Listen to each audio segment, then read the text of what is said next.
In our previous video, that is introduction of nanomaterials part 1, so already we have discussed the points, that is what is nano, then nanoscience and technology, different properties of nanomaterials and surface to volume ratio.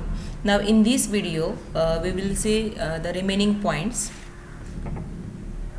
So specially I am focusing here the quantum confinement effect. So before starting to the point, that is quantum confinement effect, so first of all we'll see some basic points. So already we have studied the metals, semiconductors and insulators at a graduate level. So in metals already we know that there is no any energy gap between the valence band and the conduction band. In semiconductors, so there is a energy gap of 1 electron volt is there between the conduction band and the valence band. And in insulators, so this the gap, energy gap, it is more than 5 electron volts. So here we are focusing the quantum confinement effect. So in bulk semiconductors, so as this valence band and conduction bands are there, so these bands are formed because as the in bulk materials, that large number of atoms are there. So with a large number of atoms, so there are energy levels are also large, and because of this, these large number of energy levels, they are forming the bands, that is the valence band and the conduction band. And as we are focusing on the nanomaterials, so as we are decreasing the size of the material up to the nanoscale. So you can see in this figure, so the gap between the conduction band and conduction band and the valence band, it is increased. So here three ovals you can see here, which is red color, green color and a blue color. So first is the bulk semiconductor I have shown here, and in the second case you can see the instead of bands we will see here the different energy levels. So this energy levels, as we are reducing the size up to the nanoscale, so the number of atoms, that number also get reduced, and with this reduced number of atoms, the number of energy levels are also reduced, and that makes the or that increases the energy gap. And in between I have shown the oval, which is of green color, which is nothing but the quantum dots I have mentioned here. So what are the quantum dots? The quantum dots are the material, nanomaterial, which is having the size less than 10 nanometer, and when you go on reducing the size below that, so you can see the very wide energy gap is seen here between the valence band and the conduction band.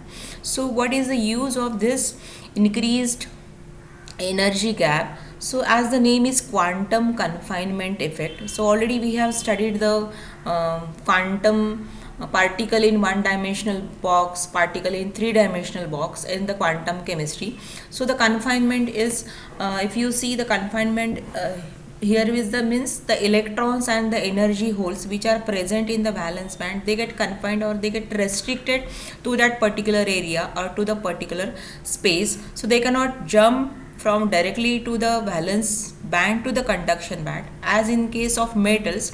So as there is no energy gap is there, so the the electrons can freely move in the valence and conduction band. And in case of semiconductor, well, very little energy if you supply, so that the electrons or the holes from the valence band can easily jump to the conduction band. But at the nanoscale, as the energy gap is increased, and with the increased energy gap, we have the less number of energy levels, and so because of this, the increased energy gaps, the electrons or the holes which are present in the valence band, they get confined or they get restricted in the valence band only. And if you want to jump those electrons or hole into the conduction band, we have to supply large amount of energy or high temperature is required. And now as I'm said, what is the use of this increased energy band? So we already know that in almost in all electronic devices, semiconductors are used, and as the band gap is increased, so that we can use such a nanomaterial or the material which is at nanoscale at a higher temperature. So this is the one of the application of this nano material, so which is a quantum confinement effect. Then we'll move towards the classification of nanomaterials. So classification of nanomaterial, it is based on so many factors are there. So here I have considered the classification which is based on the chemical composition. So what exactly the material is made up of. So depending on that, the nanomaterials are classified as a carbon based nanomaterials, then metal based nanomaterials, dendrimers, and the nanocomposites.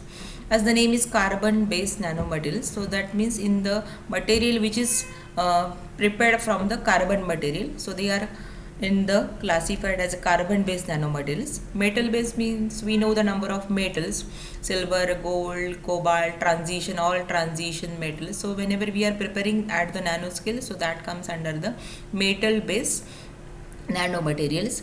In nanocomposites, as the name is composite is there, so that means here two different things are combined together. So for example, suppose if you are preparing some cobalt oxide nanomaterials, and if you combine it with a polymeric material like polyvinyl alcohol, we have number of polymers available here, so that composite form is called as cobalt oxide PVA nanocomposite. Or if you are combining it with a PEG, so this is called as a cobalt PEG nanocomposites. Means here we are using the two different things for the formation of composite, and whenever it is at the nanoscale, it is called as a nanocomposites.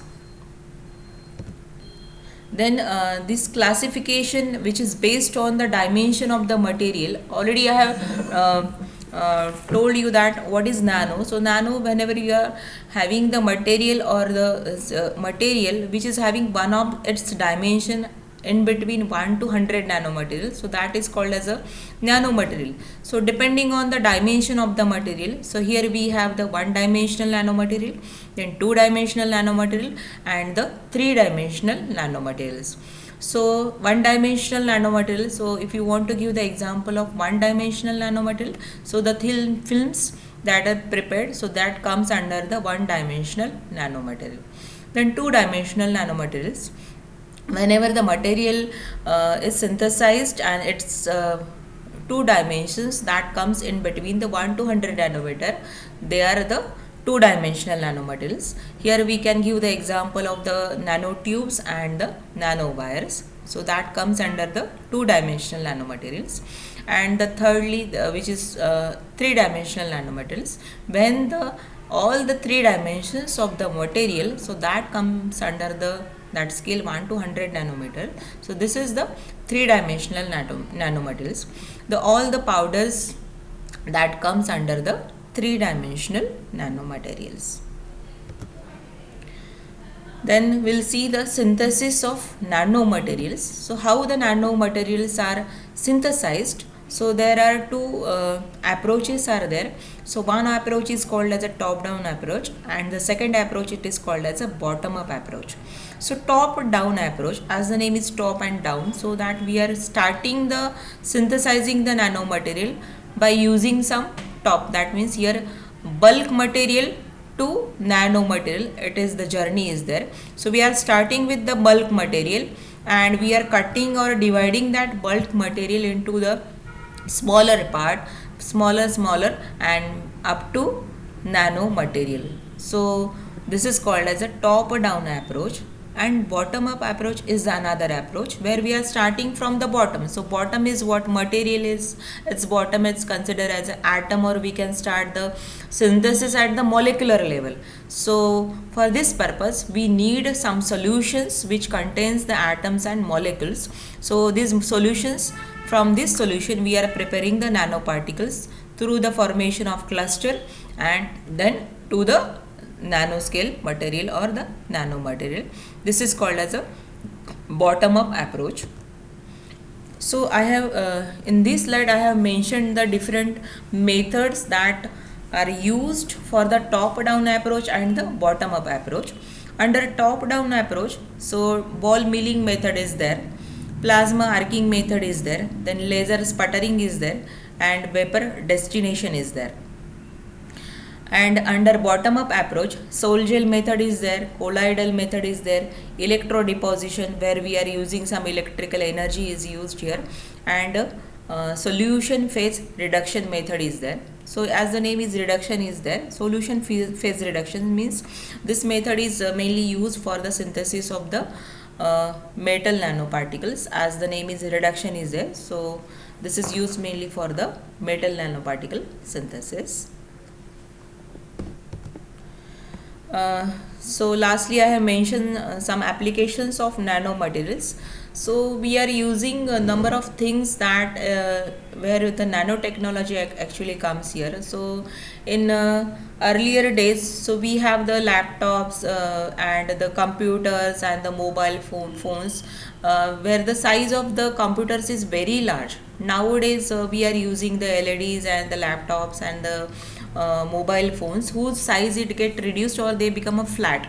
So why this change is there? So this change is because of the nanotechnology, and where actually the nanotechnology it works. So the chips, that is memory chips and memory cards are there where the magnetic nanoparticles are used, and that can contain very large amount of data is there that can able to collect it. So because of this the size of computers and the mobile phones they get reduced. So that means the nanomaterials they have very wide applications in information and technology. Rather we can say the field of the information and technology is changed because of the nanomaterials. And then secondly it is used in material technology, in energy storage area, so where the role of nanomaterials are there. So nowadays we are using the vehicles. The previous vehicles they are running on the petrol and diesel. Now we have the electrical vehicles where the lithium ion batteries are used. So in those batteries again those nanomaterials they have their role, they very important role they are playing there. So in energy sector also the nanomaterials have very wide applications. And in biomedicals, that means in medical field also these nanomaterials they are entered. In drug deliveries so these materials are used. In MRI they are used. So here in this drug delivery and MRI, so magnetic nanoparticles they are played very important role. By using the magnetic field you can easily enter the medicines that is combined with the magnetic nanoparticles, and we can easily remove those material from our body. So in biomedical field also, so these nanomaterials played very important role. So these are few applications of nanomaterials, and these are some references that I use for this preparation of this presentation.